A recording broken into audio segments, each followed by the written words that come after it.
Бүгүнкү күндө жанагы 30 жылдан бeri жанагы элдин чөнтөгүн төнөп, бюджетти төнөп, байыгандардын бардыгы кусуп атат, же болбосо бюджетке төгүп атат. Кандай түшүнсөңүздөр түшүнүңүздөр.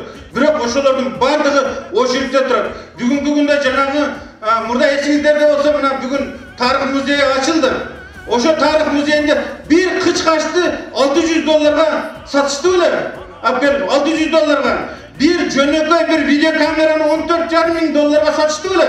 Мына коррупционный система каякталар. Тендерлер өздөрүнүн бири-биринен сынып атат жана тендер системасы. Бүгүнкү күндө мына Кыргыз темир жолундагы схемалар сынып атат.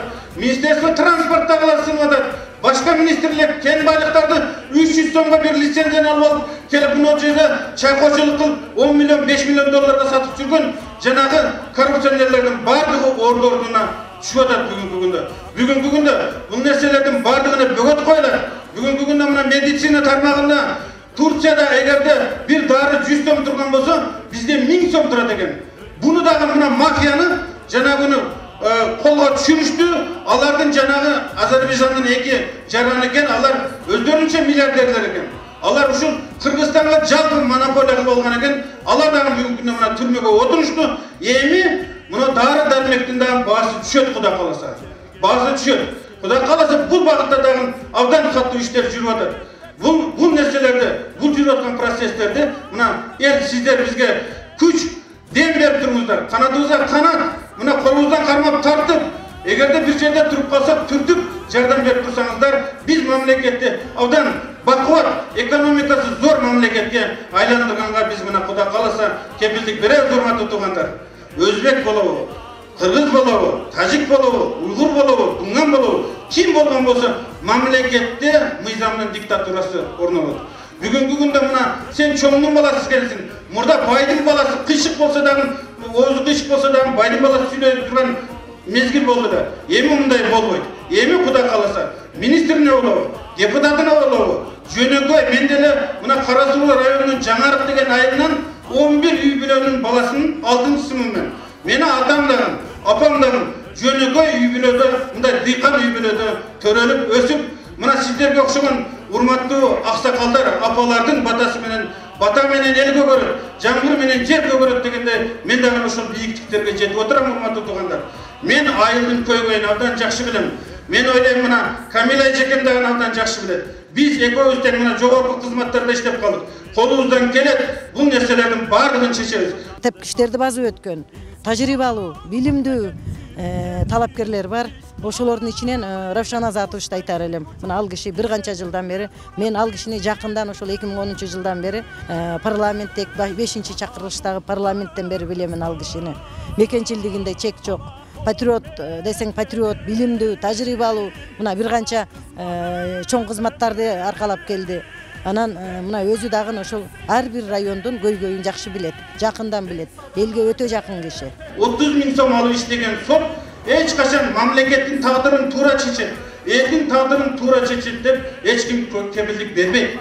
Муну ачык айтышыбыз керек. Ошондуктан эми Кудай кааласа урматтуу туугандар, мына сотторду жанагындай пара алып иштеген соттордун баардыгы жокко чыгат дагы, жаш жана жүрөгү таза, эл журтка мындай иштей турган, мындай мекенчилдик сезим менен иштей турган соттор керек. Бирок ошол эле мезгилде башка өлкөлөрдүн практикасын карап көргөндө соттордун эмне үчүн булар коррупцияга малынат дегенде, булар жанагы 30 000 сом алган сот эч качан коррупцияга малынбайт деп эч ким кепилдик бербейт экен. Ошондуктан биз булардын айлык майныларын көбөйтүп, бирок ошолордон катуу сурап ала турган болуп атабыз.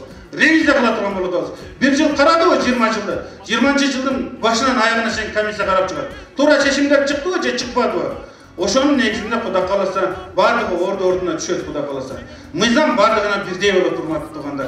Ana elimizde tinchligini bilib, yo'llarni ochib, karantinlarni ochib, bordi keldini qildirib bersalar, shunga biz talab qilamiz. En sog'liqlari yaxshi bo'lsa, toza ishlasa, toza haq bo'lsa, ish bo'ladi. Biz önügü turuqtuluk jana önügü programmасы менен кетип аткандан кийин biz айыл чарба багытында Кудай кааласа мына техникаларды Nascrom Leasing деп, Ростех деп жана Россиянын компаниялары менен сүйлөшүп атабыз.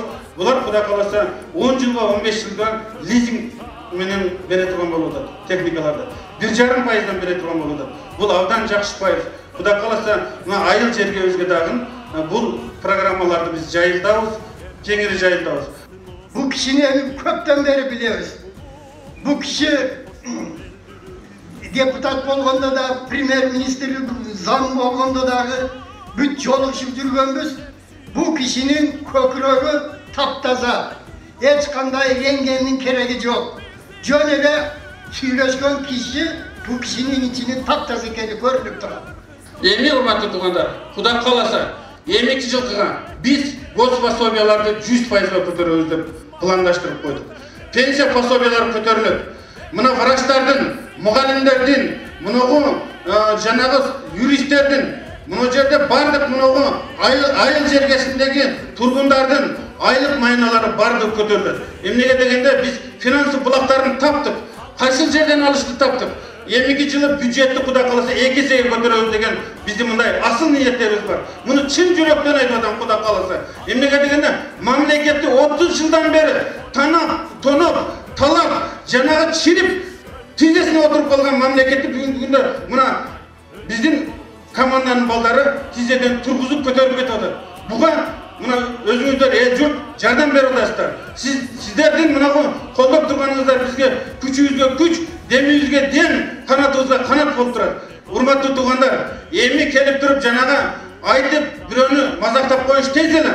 Бирок ошол эле мезгилде иштеш, ойлонуш, бүгүнкү күндө жанагы кризис менеджер болуш, бүгүнкү күндө кандай кылып мамлекетти саздан көтөрүп кетиш, бул абдан кыйындыкка турат. Бирок ошол эле мезгилде биздин пландарыбыз бар. Bizim 5 yılda planlarımızı koyup koyduk Kuday kalasa.